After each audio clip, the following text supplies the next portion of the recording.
Well, thank you so much. My name is Martha Perez-Barton, and I'm the Operations and Program Manager at the Vidaña Hispanic Chamber of Commerce.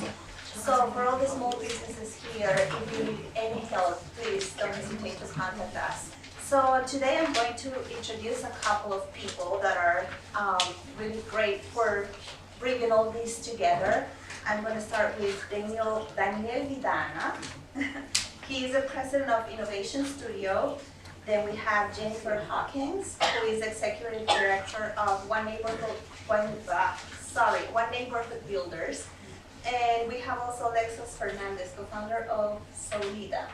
So can you share your background with our guest and talk a little bit about who you are? We can start with you. Hi everyone. My name is Lexus Raven Fernandez. I'm born and raised in Providence, Rhode Island. I am 23 years old. In the day, I am an entrepreneur. I co-found Soulita, which is a lifestyle brand. We create natural self-care essentials, so skincare, body care, and we have special lines for specific people like bearded men and pregnant women. A couple times a month, I'm a motivational speaker, and it's kind of one of my favorites. And every day, I'm a woman, a survivor, and an artist. Thank you. Hi, my name is Vidanya. I'm the president of Innovation Studio. Welcome, and for all of you, bienvenidos. I'm the president and based in Boston. Our organization is based out of Roxbury. And I've been fortunate enough to be with this organization for about 4 years. I started as president 2 years ago, right in the middle of the pandemic. So as you can imagine, the work we've had to do in the last 2 years to really recreate the organization and really be ready for this moment has been a wonderful experience. And, it goes back to, I love the story that Mayor Elorza was sharing about, growing up. I grew up in California, so I'm not from here. I've been here for 5 years. My wife's a school teacher, 3rd grade in Roxbury. But we came here to really maximize on our personal and professional mission, and that is to maximize people's lives in the communities they live in, and that's what we care about, and that's why I'm here with this organization. And more importantly, I really want to thank Jennifer and her team and all of you for supporting us in what we're doing here. And I think had we not gone through the last 2 years, I don't think we'd be ready for this. And I was telling Emily here earlier and the team and Nina about how that it's prepared us for this moment to be here. And we're really ready to go help the community in any way, shape, or form, and also partner with everyone here. So thank you.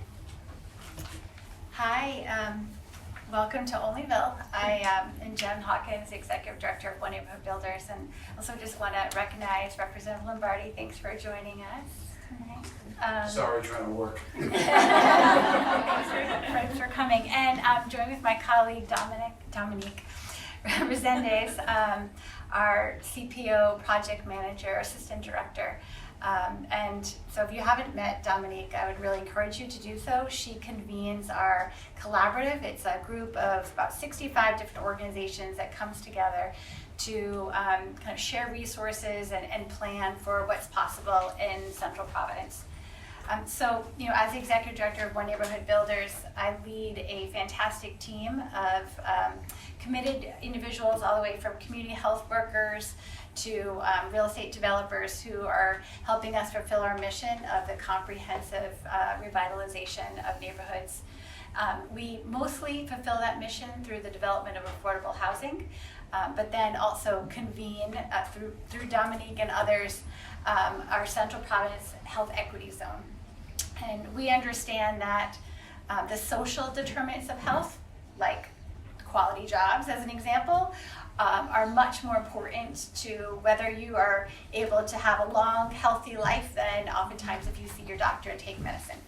So when the opportunity arose to develop this in partnership with Innovation Studios, we were really full steam ahead and really excited about it because we really do understand that quality jobs and family wage employment are essential to living a healthy, prosperous life. Thank you. Welcome. So this is a question for Lexus. Why did you decide to create your company? This is my favorite question, honestly. In 2018, I went from a honor roll college student at Roger Williams University, and I was soaring in my corporate job. I went from that to fighting for my life every single day. I had a ruptured brain aneurysm that instantly gave me a language disorder where it was hard for me even to speak English. Brain aneurysms are super rare. Only about 200,000 people in the US get it yearly, and for it to be a ruptured is even more rare because it's only 30,000. 50% of the time, it's a fatal case, and 66% have some type of permanent neurological deficit. I am part of the 66% having an aphasia.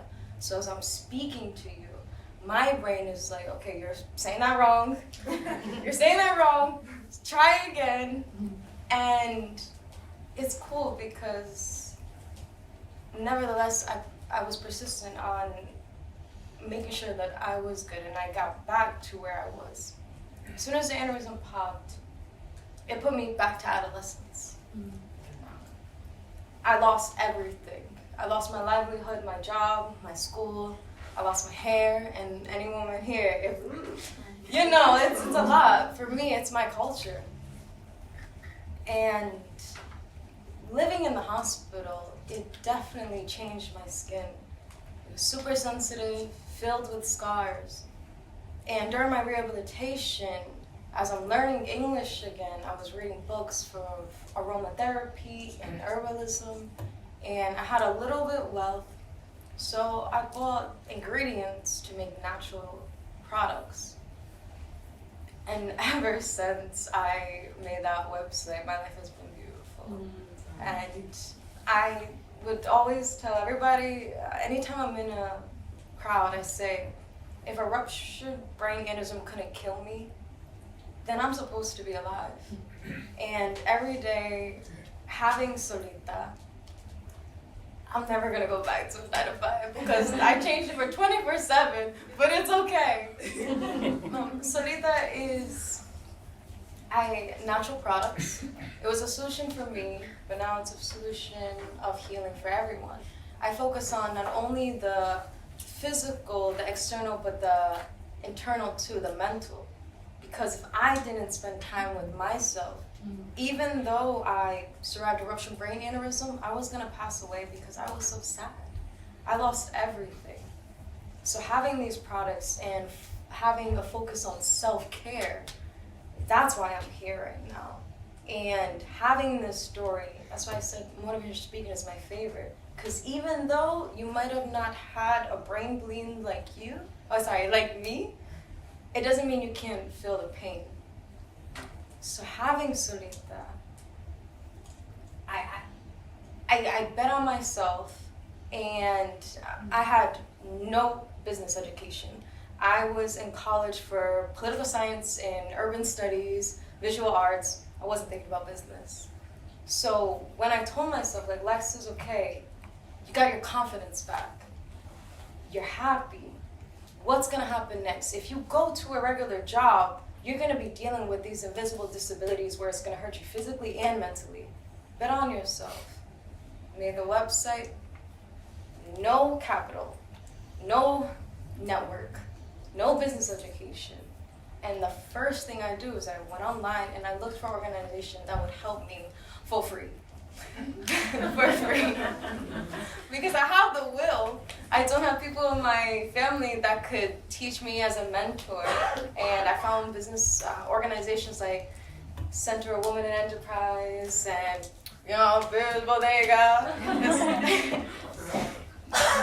So I started Soulita at the lowest point in my life, and now we have, I started off with a 119 square footage room in my home to right in Atlantic Mills. You could walk we have a 3,000 square footage of a warehouse. Wow. And in downtown Providence, we just signed our first lease for a year in downtown Providence on Westminster. So.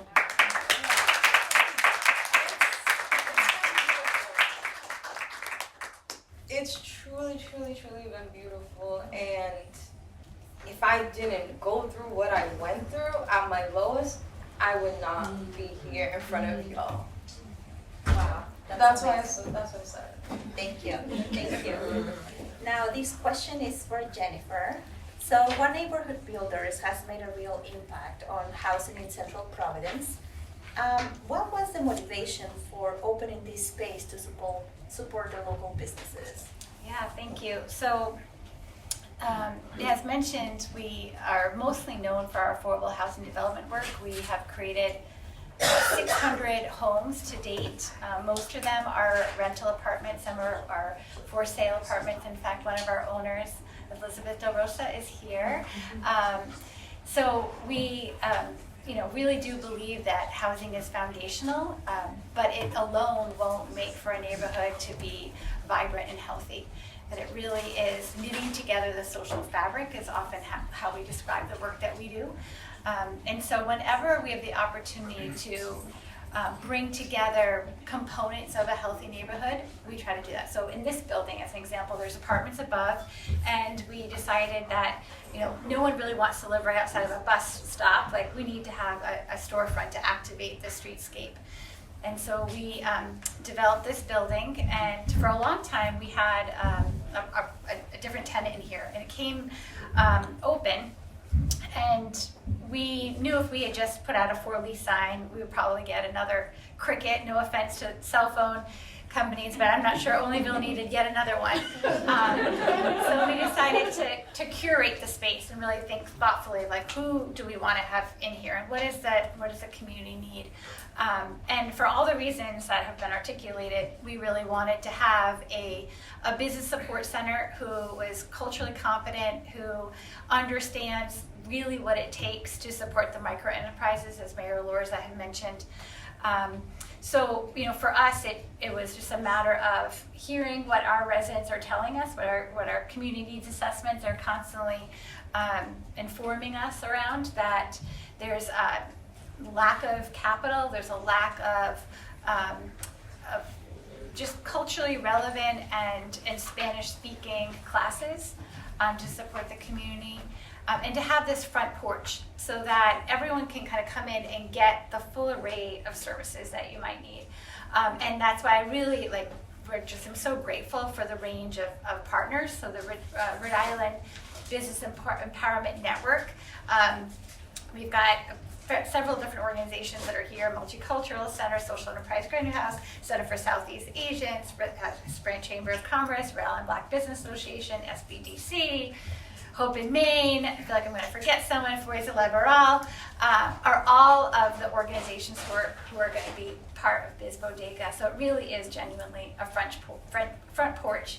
And I talk about affordable housing as a need. We need to produce more affordable housing, but you also need to, frankly, squelch the demand for subsidized housing. And you do that through increasing wages. And I think that entrepreneurship is one way to do that.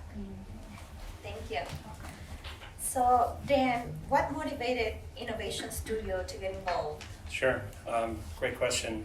First of all, they're sitting to my left and to my right. You think about it, hearing their stories. So life is inspirational. Thank you for sharing. And everything you said mirrors, the reasons why our entire team here gets up every morning to make that type of dream of reality. And the other day I was on a call and I heard we were talking to some people from a community near Boston, and the first question, the reasons why they want to start their business is because they have a dream, right? And I feel like that's basically for us. We want to help and be the supportive organization. We don't have all the answers, but we certainly have the capability of working with everyone in the community that's already here. And that's really our approach, is to really find out what are the needs, just like Jennifer conveyed. with her team when we first started talking about it, is we asked the question is what are the needs, and then we did our own assessment of it as well, just to validate what we were hearing. But not only that, but really to make sure that we're here to support, not to create an organization that can do it all, because we can't, and there's no one organization that ever will. And I think for us as an organization, for many years, we've learned our lessons in that respect. And like I said earlier, having gone through what we've gone through over the last 2 years in the pandemic in Boston and here in Rhode Island, it's really taught us, how to look at ourselves first and foremost, and then look at the community, and then really go out and structure, and align and really figure that out. And I think that the fact that we've got a team with Walter and Amy and Ashley and Cynthia and everyone else here, and Amy, to put this all together is the reason why we are here. But more importantly, I think that the thing that I really want to leave you with is we want to be part of the fabric of this community. Half our staff speaks Spanish. It wasn't that way before, so we've worked really hard over the last year.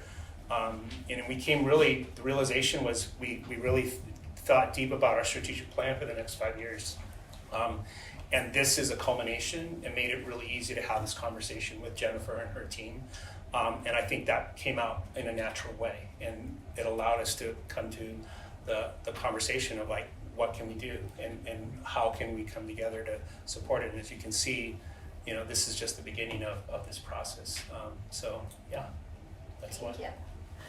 So the next question is for anyone who wants to answer it. So what impact do you see from the small businesses in this community?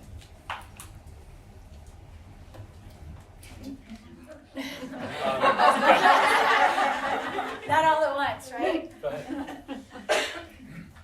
One at a time, please.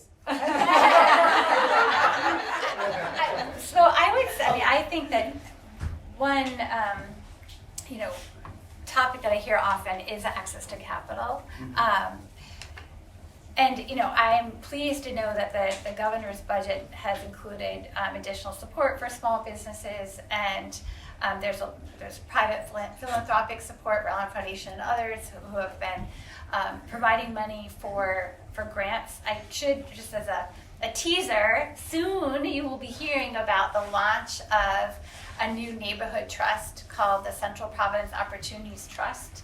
It is going to be a $500,000, very high risk, very low interest rate, micro loans to support businesses in Central Providence. You have to be in Central Providence, and One Neighborhood Builders is launching this in partnership with the Providence Revolving Fund.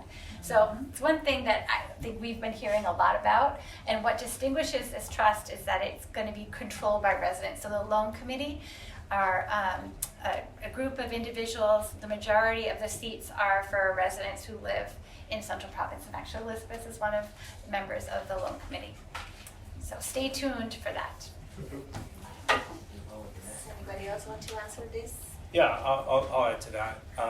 I think that the thing is that you really need to start with questions and the motivations of why businesses, people want to start them.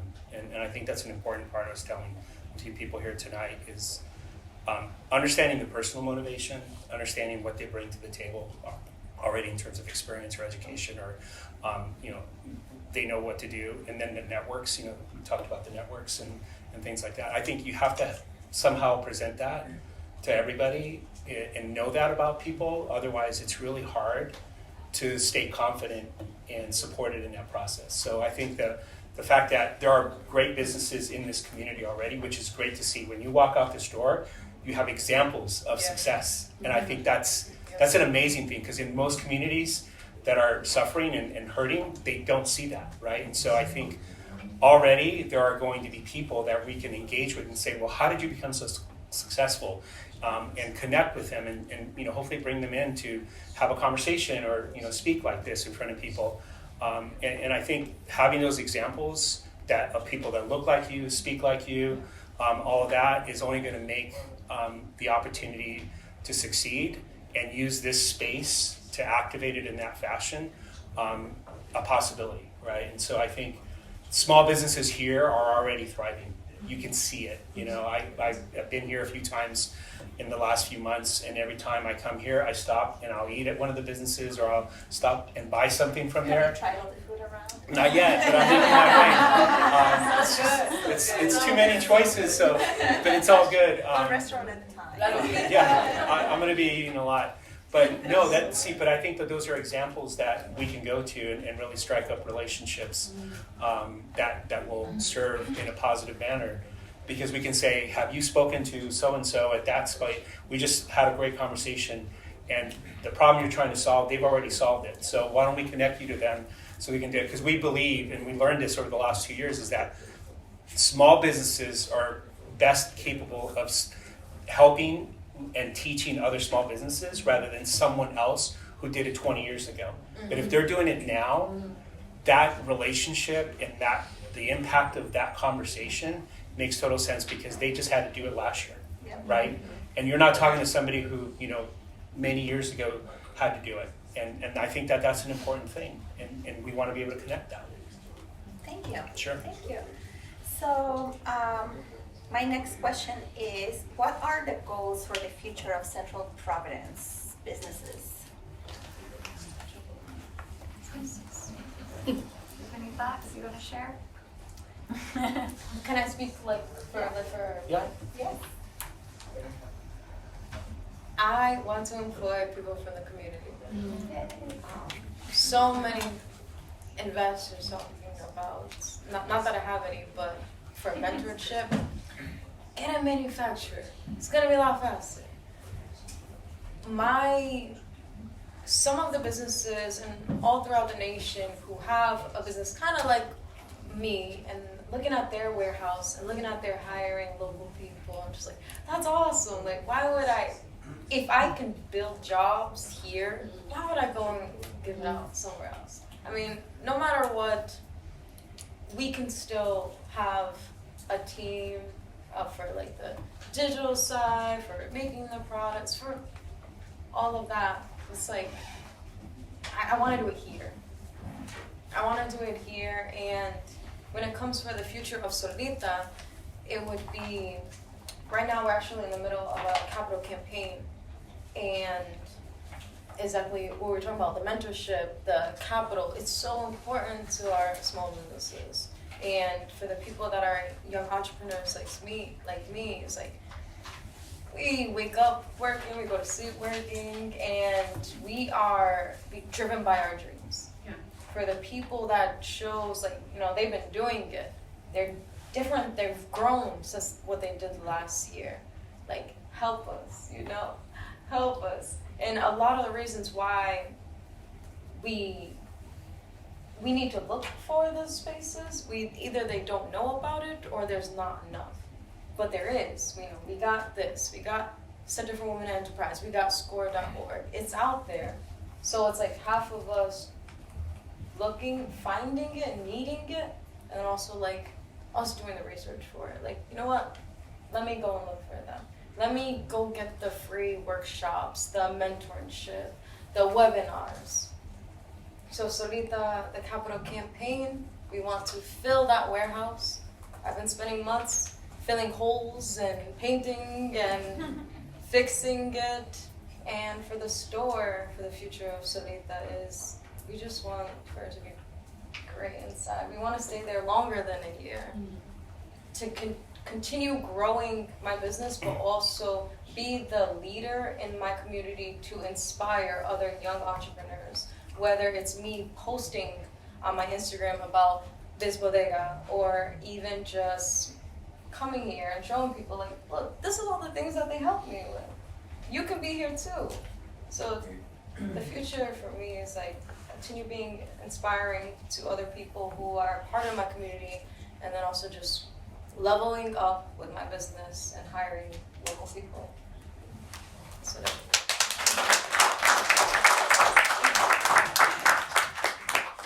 Does anybody else want to answer this? No, I guess I would just say that as the Central Providence neighborhoods continue to grow and become even more vibrant than they already are. I just want to make sure that the existing residents and existing businesses never feel like they need to leave, that as the neighborhoods are continue to be places of choice, that people will choose to live here, and that the people who have been living here and working so hard to knit the social fabric for decades are not displaced and don't feel like they're no longer welcome. Thank you so much. So I just want to thank all of you and congratulate you on all of this. And I'm really looking forward to working together. And welcome to the community. Thank you.